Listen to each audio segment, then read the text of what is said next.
ইমাম গাজ্জালী রাহমাতুল্লাহি তাআলা আলাইহি যার অসংখ্য কিতাব আদি লেখনের মধ্যে একটি কিতাব লেখছেন মুকাশাফাতুল কুলুব। ইমাম গাজ্জালী একদিন বর্ণনা করছেন, তার বর্ণনা দেখলাম বিশারদের জন্য উচ্চ পর্যায়ের আলিম আসলাম। ইমাম গাজ্জালী কইতে কোন মানুষ যদি ধ্বংস হইতে চায়, কোন মানুষ যদি নষ্ট হইতে চায় জমিন, তাহলে সে কি আল্লাহর ঘরের মসজিদের তোরা ক্ষতি করিলা। মসজিদের যদি ক্ষতি করুন, দুনিয়ার জমিন তার ক্ষতি ছাড়া কোন রাস্তা নাই, দুনিয়ার জমিন ধ্বংসর হতে তাই যাইবা। এর লাগি আল্লাহকে ওয়াস্তে কোনদিন মহল্লার মসজিদের আপনার আমার কোনদিন ক্ষতি করার যাইতাম না। আল্লাহর কাবা ঘর এক অংশ এখান মসজিদ, কাবা ঘর ভাঙিবার লাগি গেছিল আব্রাহা বাদশা। শুনছেন তো ঘটনা? হ্যাঁ, সূরা আলাম তারার ঘটনা আছে, ফিল আসহাবে ফিলের ঘটনা আছে, যার কারণে কাবা ঘর ভাঙিতে পারছে না, ধ্বংস হয়েছে। এর কারণে আল্লাহর ঘর এখানে নামাজ পড়িতাম, এখানে যতবারই আগ্রহ দিতাম, এখানে যতবারই সম্মান করতাম। যে মসজিদ ঘর দেখে দোয়া করলে গুনাহ মাফ হয়, আল্লাহুম্মা গফিরলি যুনুবি ওয়া খাতাই ওয়া আমালি। এর কারণে এই দোয়া করলে মানুষের জানা অজানা গুনাহ আল্লাহ খাতারে মাফ করিয়ে দেন। সুবহানাল্লাহ। 3 নম্বরে নবী যে ফরমায়, তুমি যেন জুলুম থাকি বাঁচিও, মানুষের উপর জুলুম করিও না। জুলুম করলে মানুষে বড় দুঃখ পায়, বড় কষ্ট পায়। কোন সময় মানুষে হায়ওয়ানের উপরে জুলুম করে। একদিন রাসূলুল্লাহর কাছে উটুনি গিয়া খান দিয়া বিচার দিল, কইল ইয়া রাসূলুল্লাহ, আপনার কাছে আমি বিচার দিয়া আমার মালিককে খানি কম খাওয়ায় আর খাস বেশি করায়। উটর জবান আল্লাহ খুলিয়া দেয়।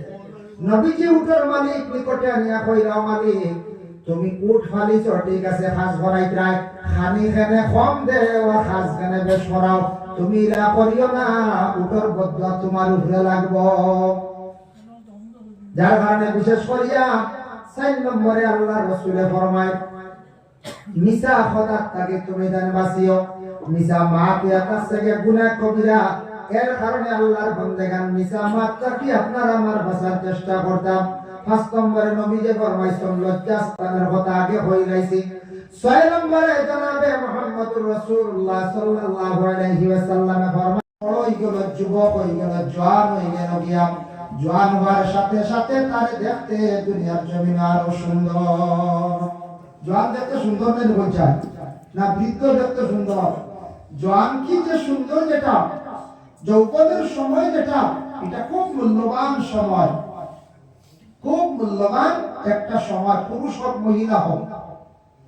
একজন ছেলে বা মেয়ে তার বয়স যেই সময় 10 নম্বর বয়স আরম্ভ হয়ে গেল গিয়া, আল্লাহ রাসূলের সাইড বা সিনাচা কোন হইছে রাসূলুল্লাহ জিন্দেগীর মধ্যে।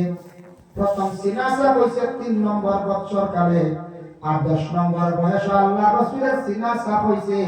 নবীজির সিনাচা করার অর্থ কি বলে, আল্লাহ রাসূলের 10 নম্বর বয়সটা কি নবুয়তের আগ পর্যন্ত আল্লাহ রাসূল তাকে কোনদিন পুরা জিনিস কখনো সাদির হইছে না।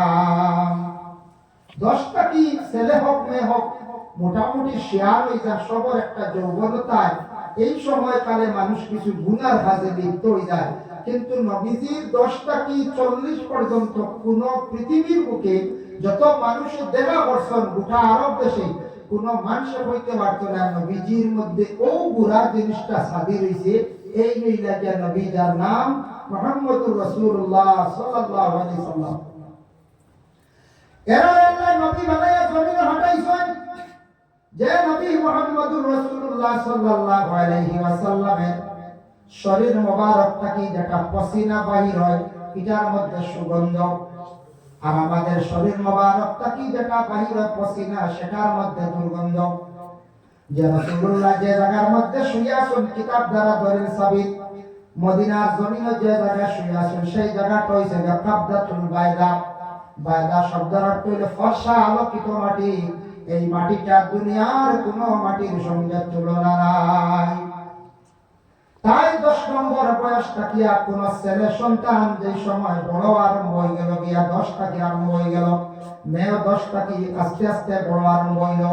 এই সময় প্রত্যেকের মধ্যে একটা যৌবনতা আসে। এই সময় ছেলে বা মেয়েরা যদি কন্ট্রোলে থাকি যায়, অধিকাংশ গুনাহ থাকি ওরা বাঁচি যায়। যার জন্য বিশেষ করিয়া বর্তমান সময়ে আমাদের দেশে খাস করে আমাদের আসাম রাজ্যে এত কঠোর পদক্ষেপ নিছে সরকারে, বলে বাল্য বিবাহ যেটা এটা একেবারে 18 বছরের আগে বিবাহ দিলে আইনত দণ্ডনীয়। এটা আছে না, ত্রিপুরা রাজ্যে তোলা আছে, আসামে খুব বেশি দৌড়পাকড় করা হয়েছে।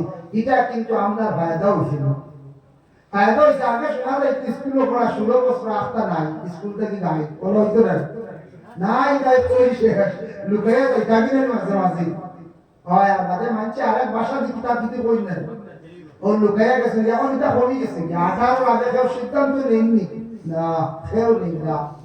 সরকারের কিছু জিনিস পদক্ষেপ নিয়ে প্রথমে আমরা বুঝি খারাপ, কিন্তু এটা কিন্তু খারাপ না, অ্যাকচুয়ালি ভালো। বর্তমান সময়ে আমাদের আসামে বিধানসভা বিল পাস হয়েছে বহু বিবাহ, দ্বিতীয় বিবাহ আর না, বন্ধই দিছে গিয়া। কিন্তু আমাদের ইসলাম ধর্মের মহাগ্রন্থ কোরআনে সেই সংবিধানে আছে বলে একজন পুরুষের প্রয়োজনে 4টি বিবাহ করতে পারবা। কিন্তু বর্তমান দেশের যে বেহাল অবস্থা দেখিয়া সরকারের খবর যে দেশের কোন ইসলামিক হোক যে কোনো ধর্মগ্রন্থর কোন সংবিধান আমি মানি না, আমার সংবিধান মানতে লাগবে। কারণ কিটা আমরার মধ্যে কিছু কিছু জায়গার মধ্যে শোনা যায়, দেখা যায় কোনো প্রয়োজন নাই, নিজ স্ত্রী বাড়ির মধ্যে আসল টাকা সত্ত্বেও অন্য জায়গায় আরেকটা বিবাহ করা, এটা আছে না না বলছেন আছে। আল্লাহর বন্দেগান, নিজ স্ত্রী বাড়ির মধ্যে আসল, 2 সন্তানের মালিক, আবার দেখবাই মিজোরাম গিয়ে আরেকটা বিবাহ, কিবা তো মহারাষ্ট্রে গিয়ে আরেকটা বিবাহ, কিবা তো আগরতলায় গিয়ে আরেকটা বিবাহ। প্রথম স্ত্রীর পুরাপুরি কান হক আদায় করতে না, শরীয়তের খিলাফ একটা কাজ করতে, যার কারণে সরকার কইছে প্রথম পর্যায়ে যে বিবাহ করছ আমাদের ইসলামের আদেশ দেওয়া, এক বিবাহ দ্বারা আপনি ফায়দা পাই নিছন, কোন অসুবিধা নাই, আপনার পরিবার চলিয়া যার, দৈনন্দিন জীবন চলিয়া যার, বস কাবি। আর দ্বিতীয় কোন বিবাহের মধ্যে আপনি আর যাইও না, তা কোরআনে আছে ওয়াহিদা, বাস এক বিবাহ কাফি। যদি আপনি মনে করেন আপনার প্রয়োজন 2টা বিবাহ, তাহলে আপনি বিবাহ করার একটা সরকারের তেমনি ভাবে একটা গাইডলাইন দিছে, প্রথম স্ত্রীর আপনি ইজাজত হইতে লাগবে, দ্বিতীয় পর্যায়ে আরেকটা বিবাহ করতে পারবা। কারণ হইল যে আমাদের দেশে বিশেষ করিয়া কত মহিলা হল স্বামীর বাড়ির থাকি বাবার বাড়ি আটকিয়া কত কষ্ট করতাম, স্বামীর তুচ্ছ জিনিস নিয়ে বাবার বাড়ি রাখি দিছেন, হয়তো এই মহিলারে আমি আর ঘরের মধ্যে আনতে রাজি নাই। এটা আমরা মাঝে মধ্যে মেয়েরা আটকিয়া বাড়ির মধ্যে আসুন না, তালাশ করলে পাওয়া যায় না আসল। একটা মেয়ের যে জীবন নষ্ট করতাম, একটা মেয়ের মানুষ মাত্র ভুল হয়, একজন মেয়ে যদি বড় ধরনের অপরাধ যেটা করে বিলকুল শরীয়ত বিরোধী মারাত্মক কিছু করলে পানিশমেন্ট আছে, তাও আপনি আমি ক্ষমা করতাম পারি। কিন্তু সাধারণ তুচ্ছ জিনিস নিয়ে মেয়েদের বাবার বাড়ি রাখি আমরা কি করছি, আটকায়া রাখি দিছি। মেয়ে বাবার বাড়ি সুখে আছে না দুঃখে আছে, বাবার বাড়ি খালি সুখ না দুঃখও আছে, থাকবেন না না বলতে আছে। কিছুদিন আগে আমি হুজাই রেল স্টেশনের মধ্যে একটা পাগল দেখলাম, আমরা কয়েকজন মানে ওয়াজও গেছিলাম, প্রোগ্রামও গেছিলাম, বয়স 25 বা 30 বছর একটা যুবক হইব, চুল লম্বা, দাড়ি লম্বা, মুখে মুছো লম্বা, সে পাগল বেশে হুজাই রেল স্টেশন আমরা সালাম করলো। পরে দেখি আরো কিছু মানুষের সঙ্গে কথাবার্তা করে, জিজ্ঞাসা করলাম কেমন পাগল, মানুষের সালাম করতো বুঝে মানুষের লাগে ভালো ব্যবহার করে। তখন একজন ব্যক্তি হইলা, এই ছেলেটা আমাদের এলাকার মধ্যে হঠাৎ ব্রেন আউট হয়েছে বলে, কিরা বলে স্কুল লাইফে পড়ার সময় একটা মেয়ের লাগি তার রিলেশন ছিল 6-7 বছর, হঠাৎ সেই মেয়েটা সেই ছেলেরে ভুলিয়া অন্য পুরুষকে গ্রহণ করিয়া সে বিবাহ করি নিল, যার কারণে ছেলেটা হঠাৎ এমন মাথা উঠিল যে পাগল হয়ে আজকে দুনিয়ার জমিনের মধ্যে পাগলের বেশে ঘুরে। এই মানুষটা পাগল হয়েছে আরেকটা মানুষের কারণে পাগল হয়েছে, কি দায়ী রে? এই মহিলা কিন্তু দায়ী, বা তার কারণে সে পাগল হয়েছে, তার ব্রেইন এফেক্ট হয়েছে, ব্রেইন আউট হয়েছে। এরা কিন্তু অনেক সময় হলাসন ঘরের বিবিরে বাবার বাড়ির মধ্যে রাখি দিছেন, মেয়েটা দুশ্চিন্তা করতে করতে মাথার মধ্যে ধরে ফেওয়াসন কৌটো গেছেন, আদালতের দ্বারস্থ হইছেন, 498 কেস করছেন, কোর্টের মধ্যে যাওয়া আসা করতাম, কোর্টে তেমন কোনো কঠিন পদক্ষেপ নিতে পারেন না, সমাধান নিতে পারেন না, যার কারণে আল্লাহকে বাঁচতে আমরা জলদি করি সাধারণ কোন জিনিস নিয়ে আমরা কোর্টে জলদি আদালতে আমরা যাইতাম না, সাধারণ তুচ্ছ জিনিস নিয়ে আমরা থানার জলদি আমরা যাইতাম না। এটা যাওয়ার মধ্যে ক্ষতি কিটা, থানার যদি যান প্রশাসনের দ্বার লন সবসময় আমরা অধিকাংশ টাকা খরচ হয়। আর আপনি যদি আমি যদি মামলা খেলায় কেস যাই সাধারণ জিনিস নিয়ে, তাহলে আমরা টাকা পয়সা আমরা বেশিরভাগ খরচ হয়। ওই দেন পঞ্চায়েত বিনা টাকার উকিলে বলছেন কোনো দস্তখত করবেন না, না সাধারণ 107 কেস বুঝতে করো 2000 টাকা হয়ে লাগবে। 107 $107 কেস করলে উকিলে 2 নিচে হাত মানে বেল পিটিশন করলে 2, 2.5, 3 বাস। আর যদি হাইকোর্টে বেল পিটিশন করেন 15,000 এর নিচে নাই। তে আমরা কি দরকার, আমরা সাধারণ জিনিসটা আমরা কি করি, আমরা জলদি থানায় যাই। আজকে সোশ্যাল মিডিয়ার যুগ, কিছু আপনারা দেখেন নিশ্চয় দেখা, যুবক ভাই তো দেখা, মুরব্বী করে দেখাই বা সবে তো মোবাইল চালানি জানেন না। খ্রিস্টান দেশ নেদারল্যান্ড, সেই দেশের নিউজ আপনারা দেখবা, এই দেশের মধ্যে বর্তমানে জেল এটা বন্ধ, থানা যেটা এটা বন্ধ, মানুষে কোনো ফসাদ করে না, লড়াই করে না, ঝগড়া করে না। এই দেশ জেল এটা বন্ধ, আর আমরা দেশ জেল লাগো ইতরা না রাইট বাগি যায় খদর রক্ত খদর রক্ত বাগি যায়, আমরা দেশ জেল জায়গা নাই। মানে আবু আমরা কতটুকু পিছে, আর সেই দেশে খ্রিস্টান একটি দেশ, এত উন্নত দেশ, এই দেশের মধ্যে জেল বন্ধ, মানুষকে ফসাদ করে না। কারণ প্রত্যেক মানুষের শিক্ষা অর্জন করছে, মানুষের মধ্যে মানবতা হয়ে গেছে, ব্যবহার আচরণ সুন্দর হয়ে গেছে। আল্লাহর বান্দাদের জন্য বিশেষ করিয়া মানুষের জীবনের একটা মূল্য আছে। যুব সমাজ লক্ষ্য করক্কা কাজ করিয়া আপনাদের একটা মূল্যবান জীবন আছে।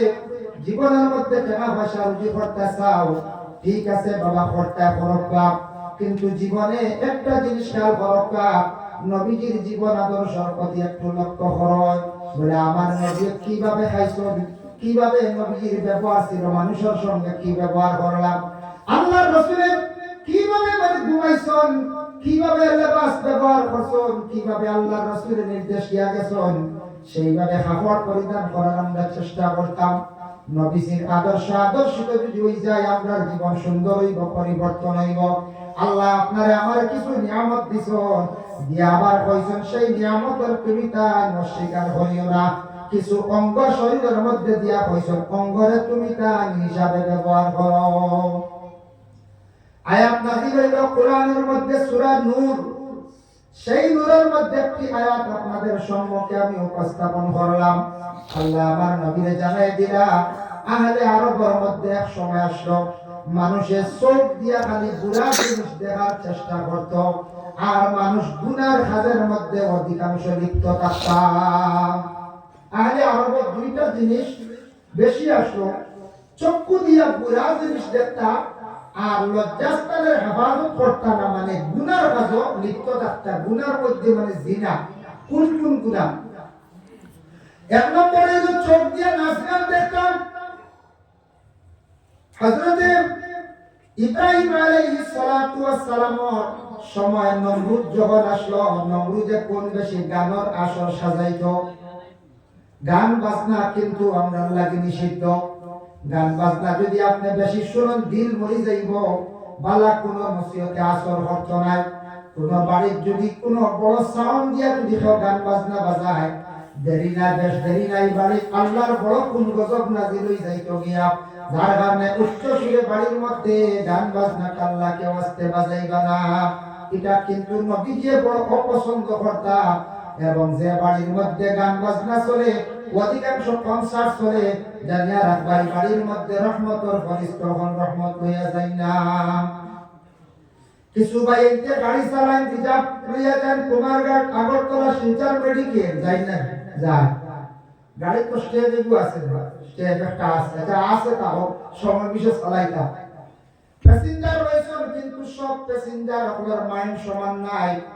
খেয়াল আছে অধিক গান চালাই, যে ব্যক্তি গান ভালো হয় না কোনদিন দেখবা আপনার আর দ্বিতীয়বার যাবার নিত না কইব ছেলেটার চরিত্র বালা এখানে গান বাজায় এর লাগে আপনি ইজাজত লইয়া গাড়ির মধ্যে গান বাজাটা প্রয়োজন যদি হয় তবে গান তো বাজাই তার আওয়াজ বাজায় আপনি কোরআন শরীফ তিলাওয়াত শুনুন ফায়দা হইব যার কারণে ড্রাইভার হলে যদি বাড়াইতে চায় বুঝে পড়তে চায় এগুলা জিনিসটা সচেতন হইতে লাগবো সবে কিন্তু গান বাজনা বলা হয় না ইতিহাস পড়িয়া দেখো বাংলাদেশের শাহজালাল মুজাররদে রহমানি রাহমাতুল্লাহি তাআলা আলাইহি যখন সিলেটের জমিন অবস্থান করছেন এমন তাকিয়া তখন সে সিলেটের জমিন সবথেকে উচ্চ পর্যায়ের রাজা ছিলেন গোবিন্দ রাজা সেই রাজার তার এখানে রাজত্ব ছিল মানুষদের নিয়ে গান বাজনা করতা মানুষদের বাতা দিতা মানুষের তাদের কাজ করিয়া দিতা এইভাবে কোন দিন ইসলামের কোন প্রচার ছিল না ভালো কোন উপদেশ ছিল না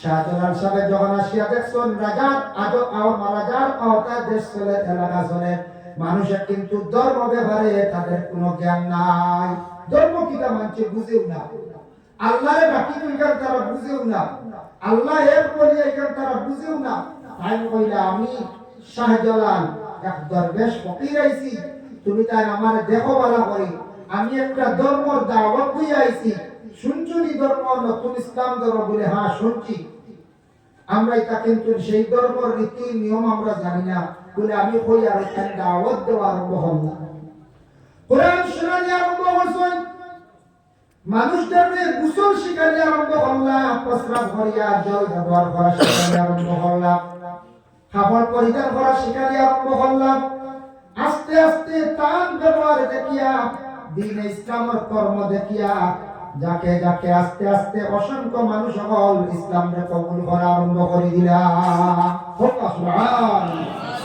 গোবিন্দ রাজা কইল আমার এখানে হকির বেটা আসিয়া আমার সারা মানুষ লইয়া দাঁড়িয়ে ইতে হকির বেটা একটা আবার দেখি সাহসে দেন না হকিরও সামনে বর্তা ওই সময় গোবিন্দ তান প্রজা পণ্ডিত এরা জমাইয়া কইলা আমার একবার লুকায়িত অবস্থায় এই হকিরের সামনে লইয়া যাও যাতে এই হকিরে আমার দেখে না বুঝবাইতাম হিবার ডরার এবার লড়াইও হতো জীবনী খুব সুন্দর ইতিহাস জীবনী বলিয়া দেখো পণ্ডিত হলে কইলা রাজা মন্ত্রী হলে কইলা একটা কাজ করি আপনার নিমুখে একটা ব্যবস্থা করিয়া টুল দিয়ে যাই আমরা তো ডুল দশটি বেশি বাজাই তখন কোন যুগ আসলো খালি গান বাজনার আসর আসলো কইলা তে ডুলের ভিতরে আপনার ঢুকাই দিই বলে না ডুলের ভিতরে না আমার অন্য কৌশলে নাও বলে কে আপনার থলি বেগর ঢুকাই দিই এখন কেউ প্রশ্ন করতে পারে এই সময় পণ্ডিত হলে প্রজা হলে কিলা তাদের তলিত করে নিবা আগর মানুষ আসলে মোটা ওবার দুই মুখ সবাই দুই মুখ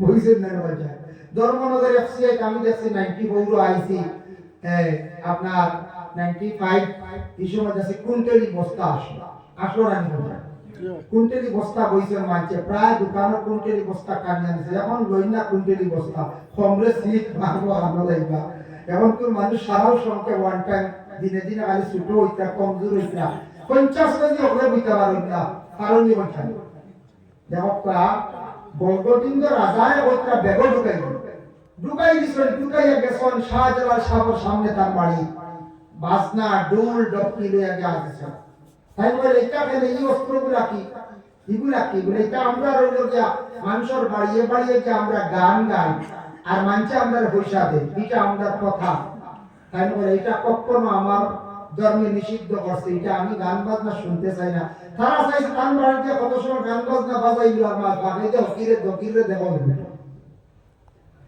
ওই সময় শাহজালাল সাহেব ধ্যান করছেন আর তাদের নিষেধ করছেন আমার বাড়ির মধ্যে তুমি গান ডোল ডকি বাজাইও না এটা আমার বিলকুল নিষিদ্ধ আমার শেখা নিষেধ করছে তুমি তান বাজারের দরকার নাই আচ্ছা তুমি তান আমার বাড়ির মধ্যে আইছো ঠিক আছে তোমার তানার নগর যে বাজারে আনলা না খানে বলে রাজা আইছেন না বলে খিলাইছেন না আমি তো দেখি আর রাজা তো তোমার তানোর বেগর মধ্যে আমি দেখি আর ও গোবিন্দ রাজা তুমি অত কষ্ট করদাই তলিত থাকি তুমি বাইর হই যাও সুবহানাল্লাহ আল্লাহর ওলি কইলা তুমি দেখে তলি খুব লজ্জিত ইয়া বারইছো বারইয়া সে দেখা হয়ে গেছে গিয়া কইলা কোনো অবস্থা হইতো না, প্রস্তুতি নিছে যায় কিভাবে হকির সঙ্গে সাথে এরারে থাড়াইয়া এই এলাকা ছাড়ানি যায়, এই এলাকা ছাড়ানি যায়। সুরমা নদীর তীর, সিলেট গেলে কোনদিন সুরমা নদীর তীর নামক একটা জায়গা আছে, সেই জায়গায় গেলে দেখবা আসলে জায়গার নাম আসলো সিলহট, নাম হইছে এখন সিলেট। শাহজালাল সাহেব একটা হাতর রে হইসলা শিল তুই জায়গা থেকে হট হইসলা শরীরে আসলো গিয়া ও নাম লাগছে সিলহট। সিলহট জায়গার নাম লাগছে সুরমা নদীর তীরতে, নদীর মধ্যে যখন যাইতা গোসল তখন তার সঙ্গের সাথী হল যাইতা, তখন তারা চাইতো কোনো সময় তার উপরে আক্রমণ করত, কিন্তু তারা পারে না। সর্বশেষে বড় ধরনের পদক্ষেপ নিল শাহজালাল সাহেব কিভাবে সেই জায়গা থেকে তাড়ানো যায়।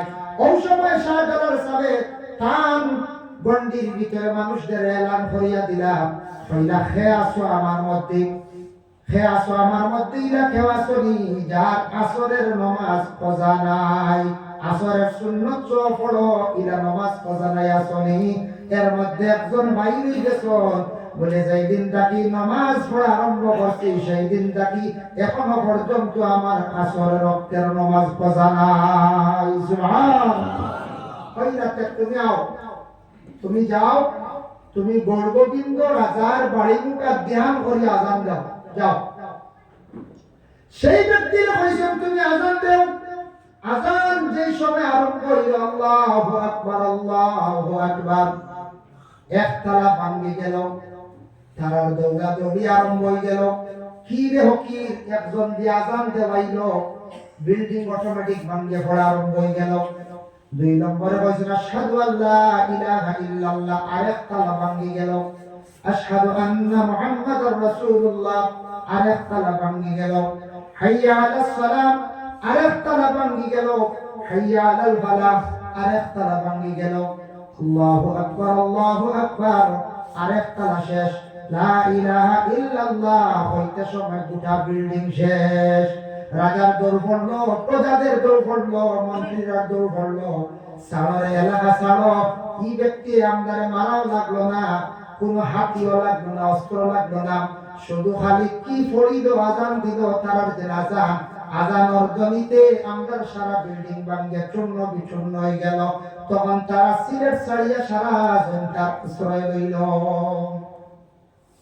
শেষ।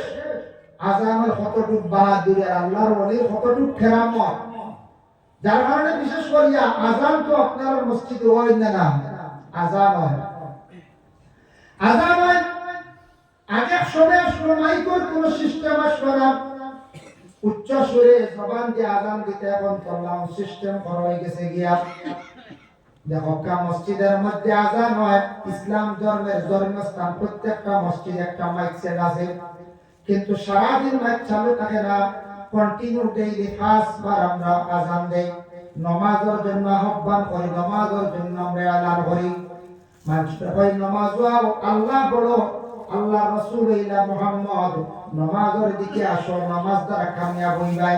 এইভাবে আমরা আজানের অর্থ এলান দেই, 5 বার ডেইলি আমরা এলান দেই।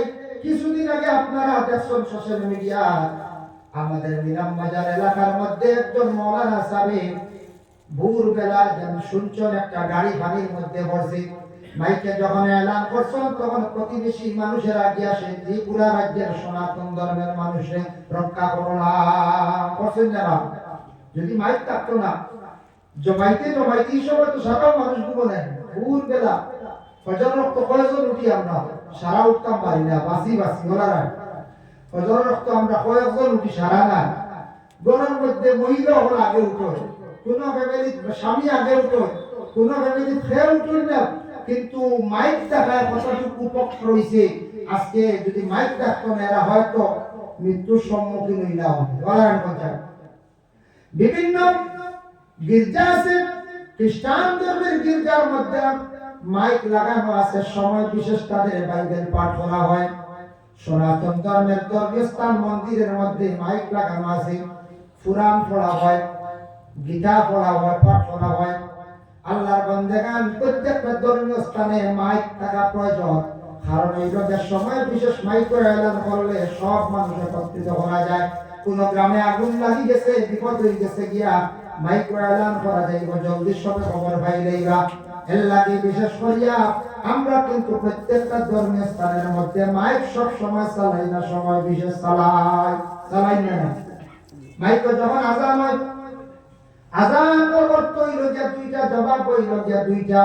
একটা হইল যে আজান দেওয়া মাত্র রাসূলুল্লাহ ফরমান আজানের কলিমা গুণ তুমি দেন পড়িও, আজানের কলিমা গুণ পড়িলে আজানের জবাব হয়ে গেল।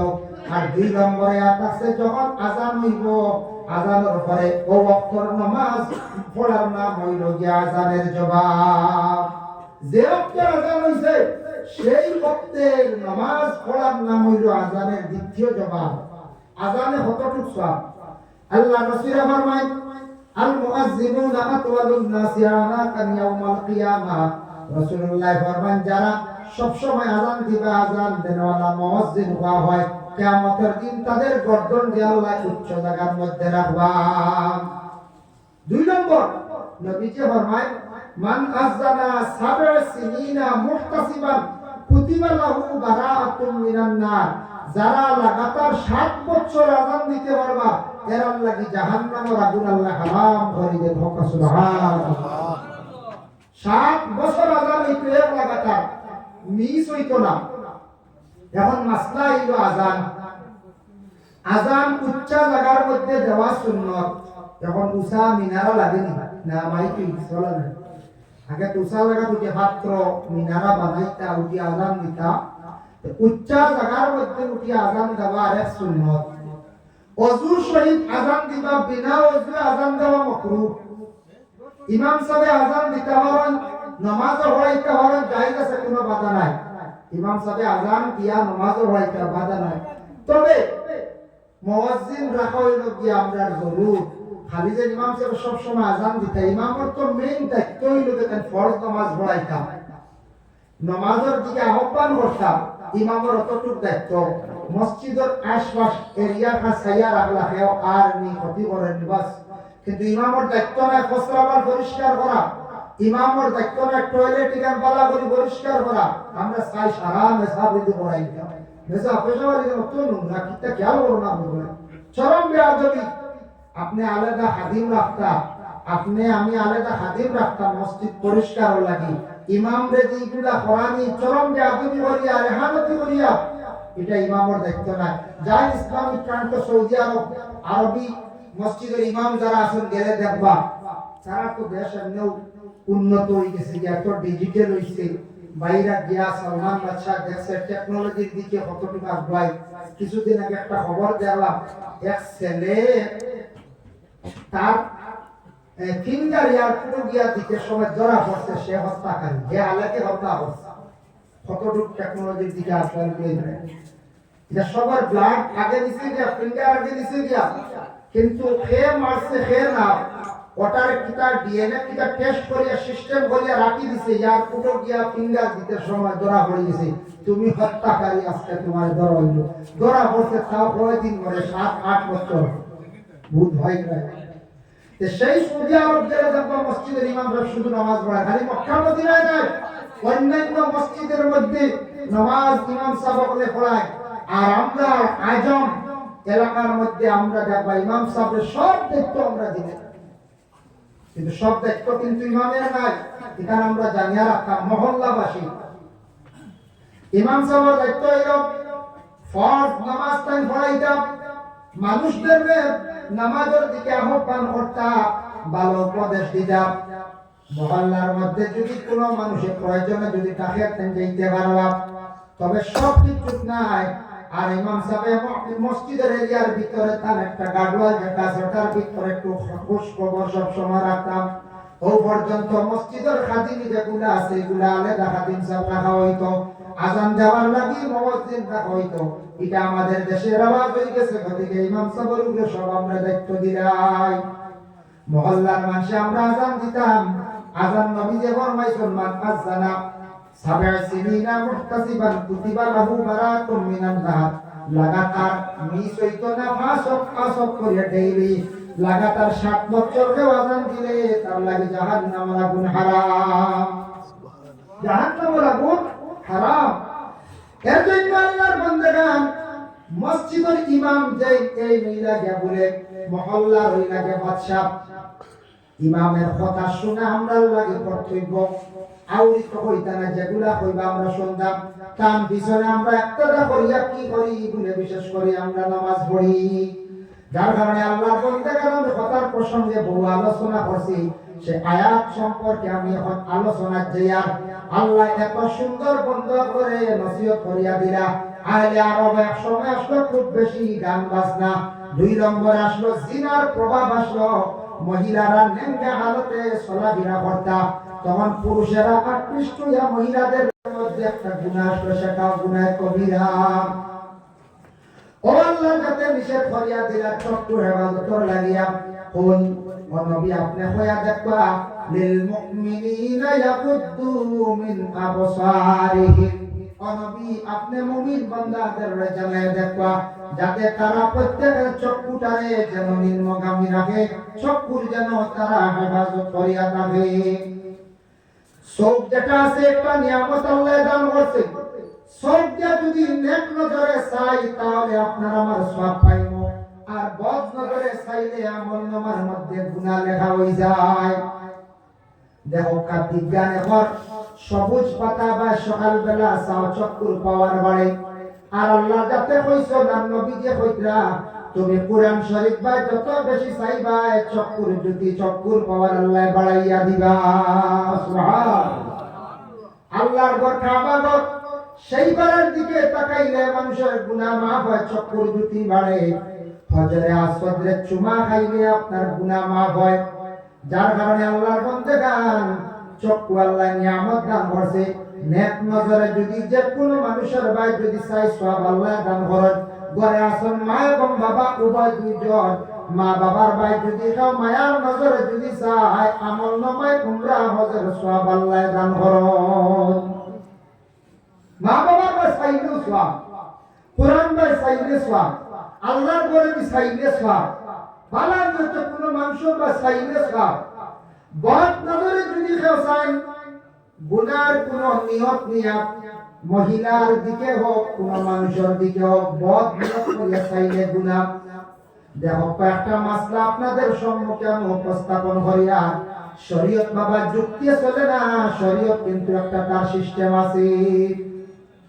যেমন আপনি আমি ওযু করছি, ওযু করিয়া আনলে ফসরা ভরিচ্ছন, ওযু আর রইছেন না শেষ, ফসরা করিয়ালে জল ব্যবহার করছি, ডেলা ব্যবহার করছি, করিয়া আবার ওযু করিয়া বাকি হাত মুখ পা মাথা মুছে করিয়া বাস আবার ভাগ হয়ে গেছে। কত সুন্দর সিস্টেম। কিন্তু সেই প্রস্রাবের রাস্তায় 3টা জিনিস প্রকাশ পায় প্রত্যেক, 3টার মধ্যে একটা গাঢ় আর 2টা পাতলা। এটা আমরা ডাক্তারি লাইনে হয় ধাতু, পাতলা যেটা, গাঢ় যেটা এটারে বীর্য কয়। কিতাবের ভাষা কোয়া হয় মনি, মজি, অদি।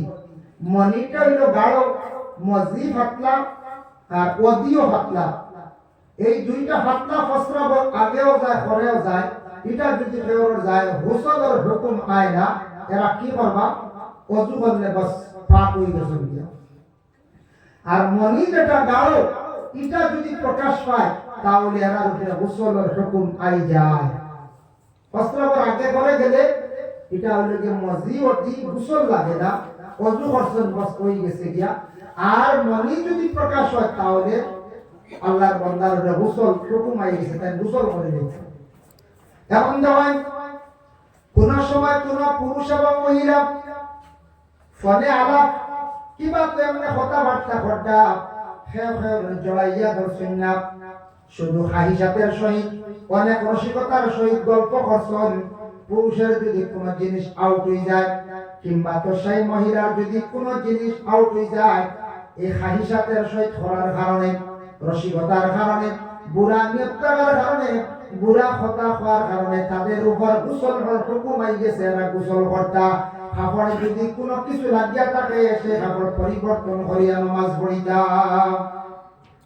কঠিন মাসলা, যার কারণে এরা কোনো সময় মহিলাদের যেটা প্রস্রাবের আগেও যায় পিছেও যায় সেটার সাদাস্রাব হওয়া হয়, এটা যদি রোগে দেখা দেয় তাহলে মানুষের ক্ষয় রোগ হয়ে যায়, শরীরটা কমজোর হয়ে যায়।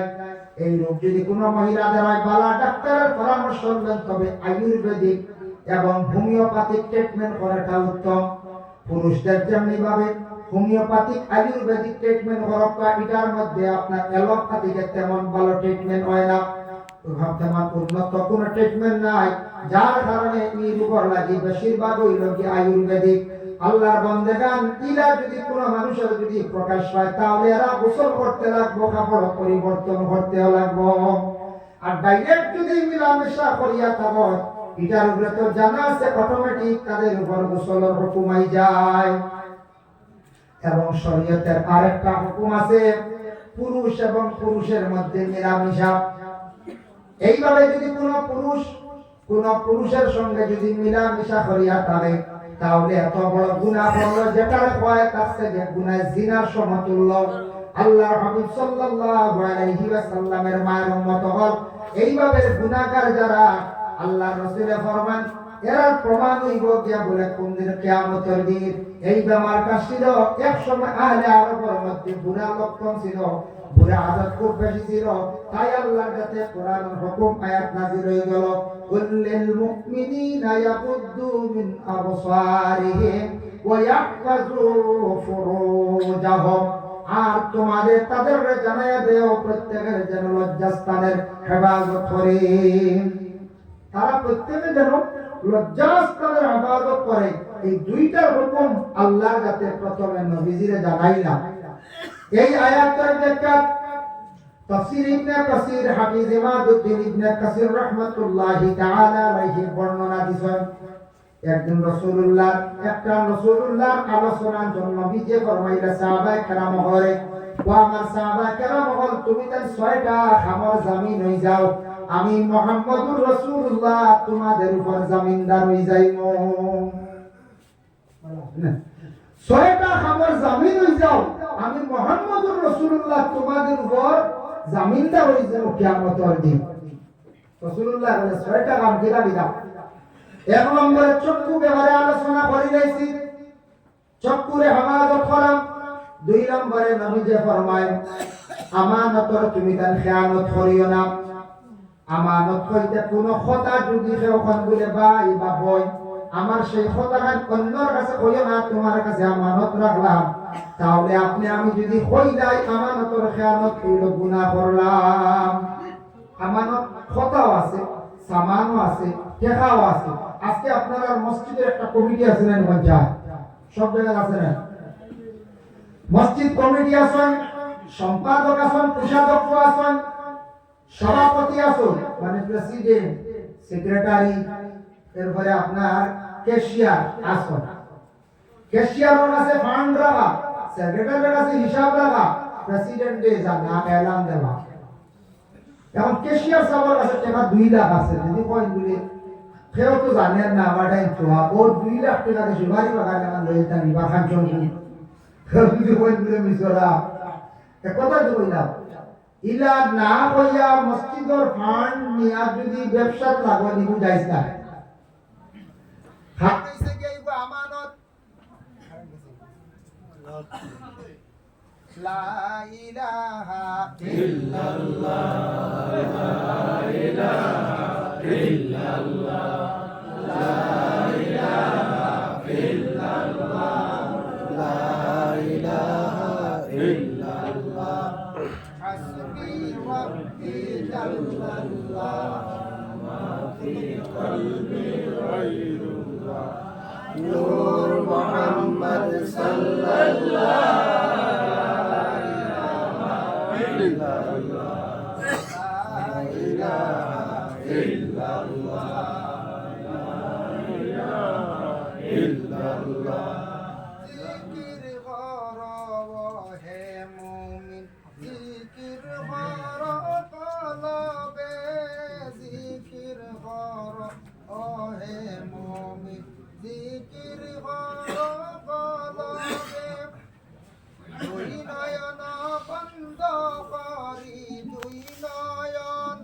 বন্ধ করি জিকির লা ইলাহা ইল্লাল্লাহ লা ইলাহা ইল্লাল্লাহ লা ইলাহা ইল্লাল্লাহ লা ইলাহা ইল্লাল্লাহ আরে মুর্শিদের চরণে দরি জিকির করো ইশকেতে জিকির করো হে মুমিন জিকির করো ইশকেতে রাতে নিশিতে জিকির করলে রাতে নিশিতে জিকির করলে আল্লাহর আরশ কাঁপে রে লা ইলাহা ইল্লাল্লাহ লা ইলাহা ইল্লাল্লাহ লা ইলাহা ইল্লাল্লাহ লা ইলাহা ইল্লাল্লাহ লা ইলাহা ইল্লাল্লাহ জিকির করো হে মুমিন জিকির করো কলবে জিকির করো হে মুমিন জিকির করো কলবে তাহাজ্জুদে জিকির করলে তাহাজ্জুদে জিকির করলে আল্লাহর দিদার পাইবাই রে লা ইলাহা ইল্লাল্লাহ লা ইলাহা ইল্লাল্লাহ লা ইলাহা ইল্লাল্লাহ লা ইলাহা ইল্লাল্লাহ মুহাম্মাদুর রাসূলুল্লাহ সাল্লাল্লাহু আলাইহি ওয়াসাল্লাম আমানত কেউ টেকা রাখছে মসজিদ আর মাদ্রাসা ইজাজত দিলে খরচ করতাম বার নতুবা এটা আমানতর খেয়ানত হয়ে যায় আমানতর খেয়ানত সদিকাতান মাস কইল জেলা কইবা ওলা রইতা আচ্ছা কোন সময় টেকাই গুণ কইছন 50 থেকে 100 গুণ রইলে নষ্ট হয়ে যায় আচ্ছা গুণ খুচরা দোকানও দিয়া যেগুলো আমদার উপরে দিয়া দিয়া গুণ বড় নোট বানায় রাখি দিয়ে আমরা 10 টাকা যদি বেকালে 22 টাকা ওর নষ্ট হয়ে যাবে না কিন্তু ইগুণ দিয়ে যদি বিজনেস আমি লাগি আমি খরচ করি আমি আমার উড়াই গাড়ি লই বাদে দিলে কিন্তু